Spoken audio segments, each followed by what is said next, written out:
C'est normalement le jour des dernières audiences, la dernière audience, donc les derniers interrogatoires me concernant et M. Anderlin qui doit venir aussi aujourd'hui exposer son analyse des images. Nous allons faire une présentation visuelle. On va probablement aussi revoir les rushs de France 2, où maintenant qu'on a pu bien les regarder, on va pouvoir démontrer que les images ont été totalement mises en scène. La dernière fois, lorsqu'on était ici, la question c'était sur les 18 minutes ou les 27 minutes. On est où exactement maintenant? Est-ce que vous avez vu les 27 minutes ou les 18 minutes uniquement? Alors, France 2 n'a remis que les 18 minutes, les 27 minutes n'ont toujours pas été remises. Écoutez, je vais vous dire une chose, ils ont enlevé 9 minutes d'images qui les embêtaient. Ils ne se sont pas rendus compte que les 18 minutes d'image étaient déjà ridicules et prouvaient l'intégralité de la mise en scène. Donc, à part la chaîne France 2, est-ce que vous questionnez aussi l'intégrité de Arlo Anderlin et le caméraman palestinien? Je questionne avant tout l'intégrité du caméraman palestinien Talal Abou Rahma, qui est le réalisateur, celui qui a filmé la mise en scène. Pour ce qui concerne le reste, c'est-à-dire Charles Anderlin, le commentaire qu'il a porté, peut-être qu'il s'est fait avoir par son caméraman, peut-être que la chaîne s'est fait avoir aussi au deuxième degré par le caméraman. Il se trouve qu'après, quand on a apporté les preuves de la mise en scène, la chaîne n'a pas reconnu et Charles Anderlin n'a pas reconnu. Donc on est dans une situation où c'est plus un problème d'ego et d'accepter de reconnaître sa faute. Donc il est clair aujourd'hui qu'en 2008, France 2 et Charles Anderlin savent qu'ils ont diffusé des images qui sont fausses. Et l'expertise balistique que nous allons produire au tribunal aujourd'hui le prouve à 100%. Nous avons l'expert balistique, je dirais le plus réputé en France, qui a analysé ces images et qui dit que tout est totalement ridicule, du début jusqu'à la fin.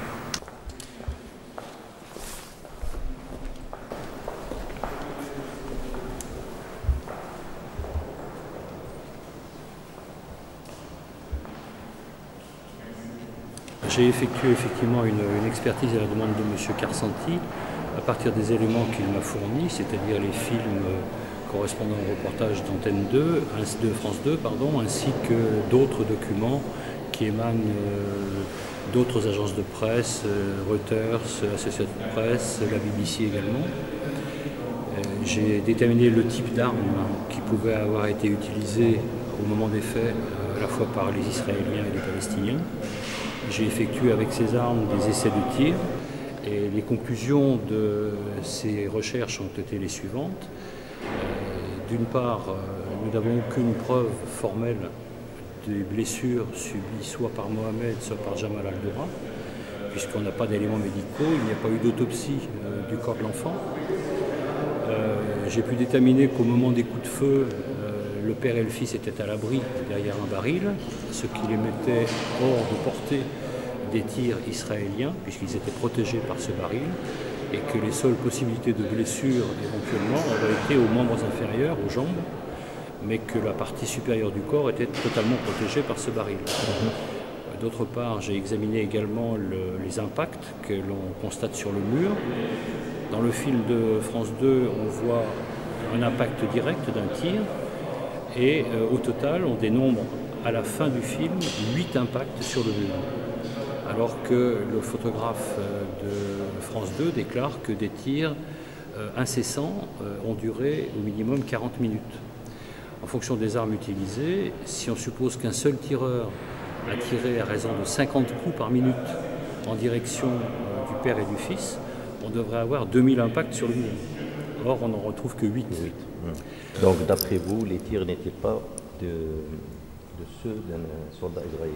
Alors, si vous voulez, d'autre part. Là, c'est au niveau des analyses de la forme des impacts sur le mur qu'on a pu déterminer que si les tirs avaient été effectués venant de la position israélienne, on aurait des impacts de forme allongée, puisque le tir aurait été oblique, alors que ces traces sont pratiquement circulaires, ce qui correspond à un tir perpendiculaire au mur. D'autre part, au niveau des blessures elles-mêmes, Jamal déclare que son fils a d'abord été touché au genou droit. Or, sur les images, on ne voit aucune trace de ces blessures, son pantalon est intact, et l'impact d'un projectile de guerre sur un genou d'enfant provoquerait des dégâts qui seraient évidemment très visibles à l'image. Le père a été transféré à l'hôpital de Amman, en Jordanie, Et je suis sûr qu'il y a des records médicaux là-bas. Est-ce que vous avez consulté ça ou pas encore? Alors j'ai vu des images de Jamal à l'hôpital où on voit des blessures, enfin des pansements en tout cas, au niveau principalement du bras, de l'abdomen du côté droit et aux deux jambes. Si Jamal avait été touché alors qu'il se trouvait derrière le baril, à l'abri, il ne pouvait pas subir ces blessures-là, dans la mesure où le corps de son fils était en écran entre le tireur et lui.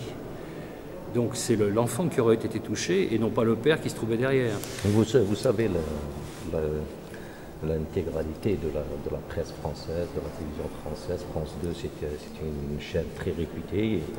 Est-ce que vous pensez qu'un journaliste qui travaille pour cette chaîne peut déformer l'image? Est-ce que vous, en tant que Français, Je ne dis pas qu'il les a déformés, je dis simplement que les éléments objectifs qui ressortent des études que j'ai faites sur les documents qui m'ont été fournis ne sont pas compatibles avec les déclarations qui figurent dans ce reportage, ne serait-ce qu'au niveau du nombre de coups de feu et de l'origine des tirs.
J'ai analysé image par image et j'ai mis en évidence un certain nombre de contradictions importantes.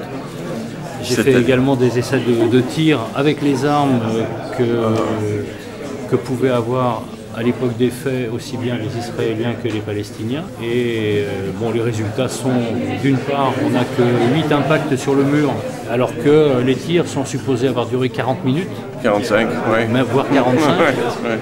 Ce qui correspondrait pour un tireur qui tire 50 cartouches à 2000 impacts. Wow. Donc il y a quelque chose qui manifestement ne colle pas. Oui.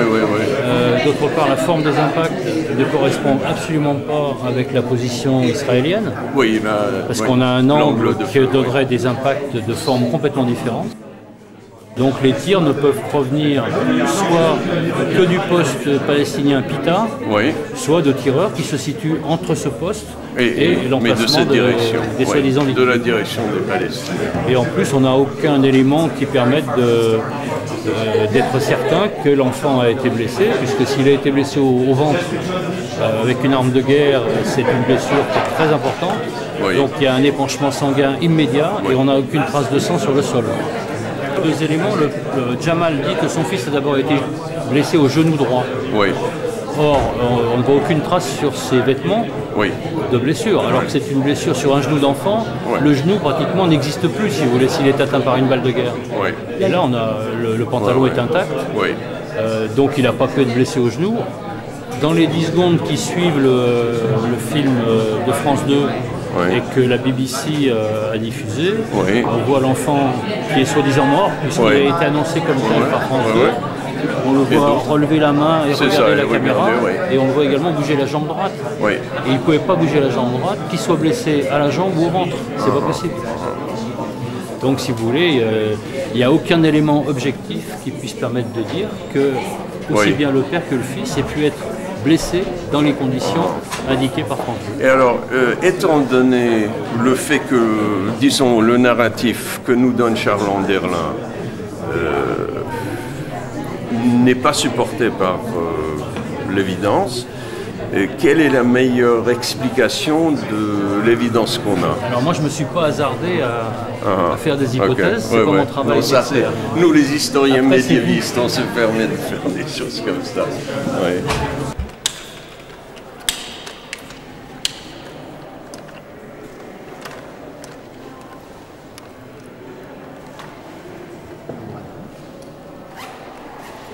You are a professor of medieval history.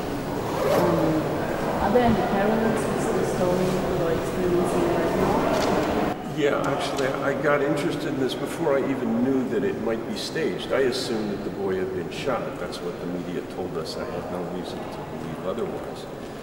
But I could see the way that it operated, particularly in the Muslim world, but also in Europe, the way medieval blood libels operate, which is to say that you have a case of a child who's deliberately murdered by a Jew, and that the guilt for that is immediately extended to Jews everywhere. So you have riots literally all over the world, not just against Israel, but for instance in France you have attacks on Jews starting almost immediately. I have a friend in Belgium, you know, his rabbi was going to synagogue the next day. He didn't even know because it was Rosh Hashanah, the new year. So he wasn't watching TV, and he's on his way to synagogue, and he's attacked for this incident. So it had already drawn my attention operating in this way, this sort of malevolent accusation of deliberate, cold-blooded murder, which is what Talal said under oath. Then I read the article by James Fallows, saw the movie by Esther Shapira, and then went to see the footage myself. And so I went to Israel and I looked at the actual footage and other footage from that day from another cameraman, and that's when I had my sort of epiphany that it wasn't just this, but Palestinian cameramen regularly shoot staged footage. And then I got to see the raw footage, the rushes, from Talal with Charles Anderlin in his office in Jerusalem. And that's when the term Pallywood came to me, because it was full of staged scenes. In fact, there was one that was so funny, he grabbed his leg, a man grabbed his leg. Now normally the way Pallywood works is you fake an injury, people pick you up, carry you to the ambulance, and then cameramen are taking pictures of these ambulance evacuations. And that's more or less what Talal got that day. So there's one where he grabs his leg, but nobody comes to take him away.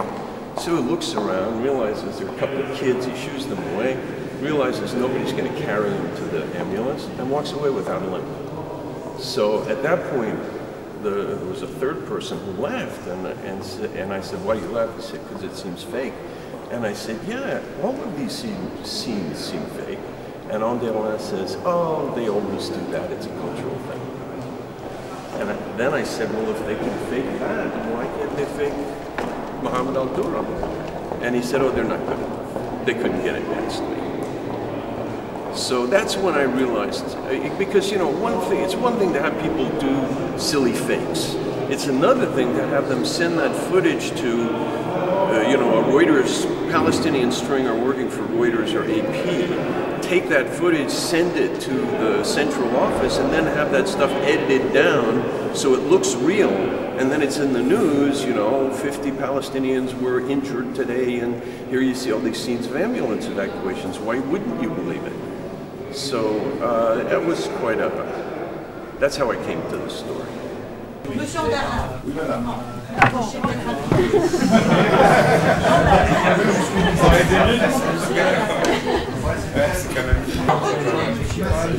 Vous reculez.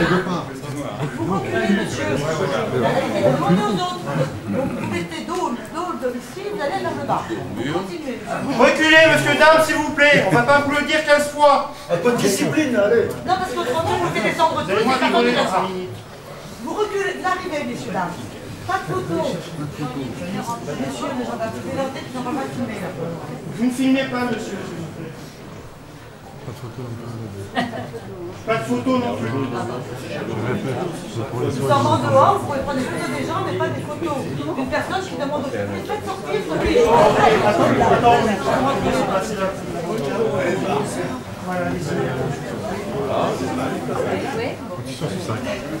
Ça va aller, ça fait 4 ans qu'on prend. Bon, je suis les messieurs là derrière. Ah bah oui, bah faut écouter de temps en temps. Dans-le en 20 comptes. Voilà. On n'est pas en rugby, monsieur. Voilà. On vous l'a demandé 4 ans. Pas grave, c'est pas grave. Je l'ai fait gentiment, mais je ne veux pas pousser comme en rugby. Alors vous reculez, sérieux.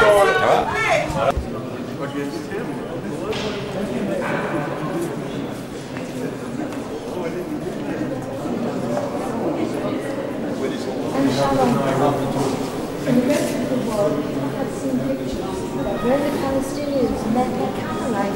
There were blue curtains over the window and daylight was coming in. French people have not seen these pictures.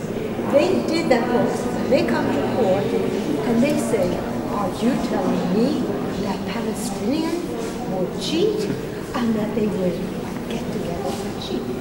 Philippe Casson's lawyer said something excellent. He said they are engaged in the cause and they have a right to. And that is so true. If we accept that, that's their cause and they have a right to defend it. Do our journalists have the right to take their cause and transform it into what we call news reporting? That's the area where this thing trips over and becomes different. Do you prefer to be for yourself or yourself? Why that? Well, I mean, we do all our best to show us the evidence to prove that it was staged. Now, it depends on the French justice, not only the French justice, but it depends on the French authorities if they will cover this lie. So when will they stop covering this lie? I mean, time is up now for admitting the truth. It has been a staged forgery, and it's a shame for France. It's a shame. It's a shame that the French taxpayer is paying for those lawyers defending such a big lie, putting energy and lots of money just to protect the worst anti-Semitic lie that has ever been made in the international media. Charles Anderler, for example, said that the kid in the end was dead. He moved a little bit and then he died. Okay, it's a complete lie. It's an outright lie. Why? Because you know all the ballistic expert and his report tells you that everything is staged. I mean, 45 minutes of shooting on the father and the boy and only 7 bullet holes. The father received 12 bullets and the son 3, and they don't get a single drop of blood. Come on, it doesn't make sense. And after he dies, the boy raises his elbow. I know we're in the Holy Land. So in the Holy Land, the boy, I mean, it happens once every 2,000 years.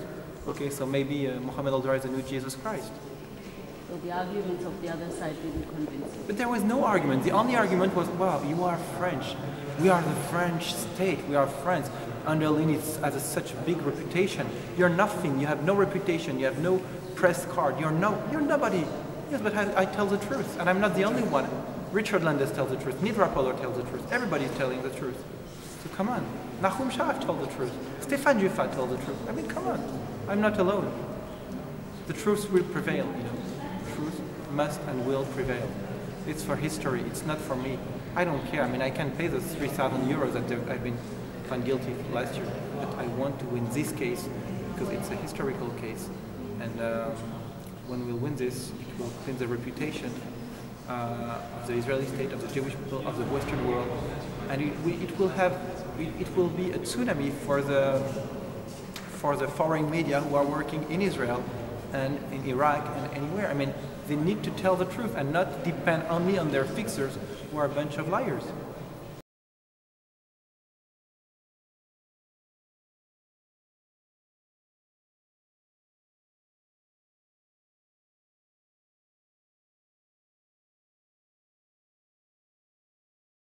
Je n'avais jamais vécu l'instant dont tu parles.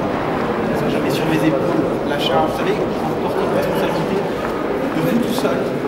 Je ne sais pas, vous vous battez pour vous tout seul. Donc vous gagnez, vous perdez, c'est votre problème. Mais là, j'avais sur mes épaules la responsabilité du peuple juif qui a été calomnié sur sur cette affaire du monde occidental qui a été calomnié. Et il est temps maintenant qu'on arrête ces accusations contre les juifs, ces accusations de crimes rituels, ces accusations contre l'Occident, et qu'on puisse essayer d'avoir un monde de paix et qu'on arrête d'enflammer le monde musulman. Aujourd'hui, cette victoire rend service au monde musulman parce que le monde musulman a été enflammé de façon stupide. Je veux dire, il y a des gens dans le monde musulman qui veulent vivre avec le monde occidental en bonne entente. C'est la victoire de la société civile et de tous les gens qui voulaient que la réalité de ceux que je vais poursuivre à coup sûr, c'est Canal+, l'Express et le Nouvel Observateur, qui m'ont diffamé récemment et qui ont essayé d'influer sur le cours de la justice. C'est une honte. J'attends des excuses de Canal+, et si je n'ai pas ces excuses de Canal+, en bonne et due forme, j'attaquerai Canal+, et je demanderai de fortes réparations, car ils ont essayé d'influer sur le cours de la justice pour travestir la vérité. C'est une honte. Parce que le journaliste de Canal+, qui a fait ce reportage, qui s'appelle Stéphane Malter, a venu tous les documents. J'ai les échanges d'emails avec lui, où il a pu voir les images de l'enfant lever le coude et regarder la caméra. Je lui ai montré les images du mur derrière où il y a 7 impacts de balles. Quand il y a 7 impacts de balles sur un mur et qu'on vous dit que les soldats israéliens ont tiré pendant 45 minutes, un enfant de 5 ans qui joue à un jeu vidéo, il sait que ça marche pas. Ok? Un enfant, il sait que ça marche pas. D'accord? Donc voilà, c'est la victoire d'une société décente contre une société totalitaire. C'est un énorme espoir pour la France. Et la presse française s'est comportée comme un État la presse française s'est comportée de façon totalement, je dirais, monolithique, corporatiste. Il y avait le parti des médias. Elisabeth Lévy a extrêmement bien expliqué le parti des médias. C'est-à-dire qu'il y a un parti, c'est un parti stalinien, on doit suivre. C'est l'ayatollah média a décidé que l'enfant était mort et que c'était l'Israélien qui allait tuer, il fallait le croire, il fallait le dire. Eh ben non. Non, il y a en France des gens, c'est l'honneur de la France d'avoir des juges de cette qualité. Merci. Permettez-moi, je voudrais appeler... Thank you very much to the French state. To the French state. Thank you. C'est quoi les Attendez, non mais attends, il est 4h du matin, il est quelle heure à Los Angeles là?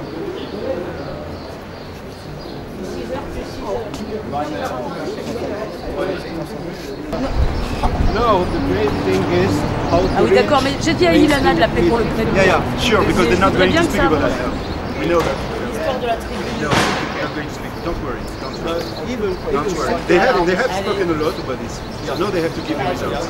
Okay, but sorry, I just couldn't wait. I had to wait. Simon, dis donc. Bon, alors. Vous avez mon parcours français. Non mais moi je suis au CSM, c'est-à-dire que l'articulement, je vais appeler la rédaction. Et c'est quoi? C'est chanté. Ça a été... Moi j'avais tout changé de radiculer une personne. Là je viens d'être relatif. Charles Darwin avait attaqué pour diffamation. Hein? Charles Darwin avait attaqué pour diffamation. Déboutés. Ils ont été déboutés. Qu'est-ce que ça veut dire exactement? Débouté, c'est-à-dire que je suis relaxé. They threw it out. They threw the case out, right?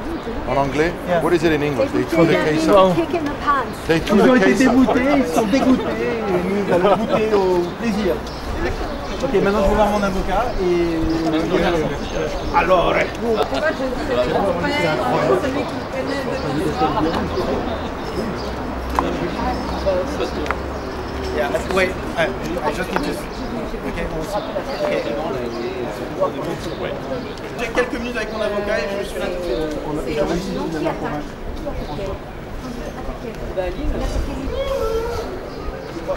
Nat?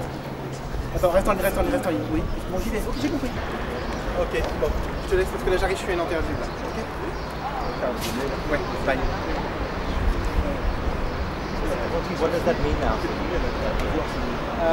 I'm very happy. It's the victory of the truth over the lies. For a French distant society, we had almost 8 years of high anti-Semitism in France. Starting from this lie, and I believe that now the media outlets will tell the truth about what's going on in the Middle East, especially that this scene and reveal that it was a stage post, a full stage. Do you think it will change the perception of these pictures? It's not a question of thinking. The history is working. The history is telling you this was a lie. We know that it's a lie. We were expecting that the justice will admit that it was a lie. We don't know exactly what are the written arguments of the judge. At the end, we'll see what's written in it, and I hope that for real friends will reveal the truth and tell that it was lies, that they've been duped by Talal Abu Rahma. They will apologize to the whole world. And to Julia Pearl, the father of Daniel Pearl, whose son was beheaded to revenge this dirty lie. Well, do you think the world would have gone in another direction if they had admitted that years ago? I can't tell you that. What I can tell you is that if they didn't produce this fake news story, I'm sure that we wouldn't have the start of the second Intifada as it started. We wouldn't have the inflammation of the Muslim world, and maybe not 9/11, maybe not all those ugly bombings and attacks all over the world. It's time now for the Western world to reveal the truth about the lies about those images, and it's very important also for the Muslim world to stop being manipulated about those crazy stringers working hand to hand with silly European and Western journalists reporting fake news. It's time now to stop the lie. Time is up for the truth. Decent society can only be based on the truth. Democracy is being well informed. When you're lied at, you're not informed, so you cannot vote properly. Thank you very much and congratulations. Ouais. Le courage, il en fallait au début, certainement. Oui, mais il en faut encore maintenant. Hein. Faut tout le temps.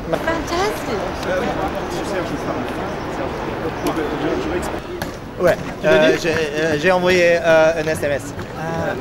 Tu n'as pas besoin de monsieur avec son avocat. Non. Ok, d'accord.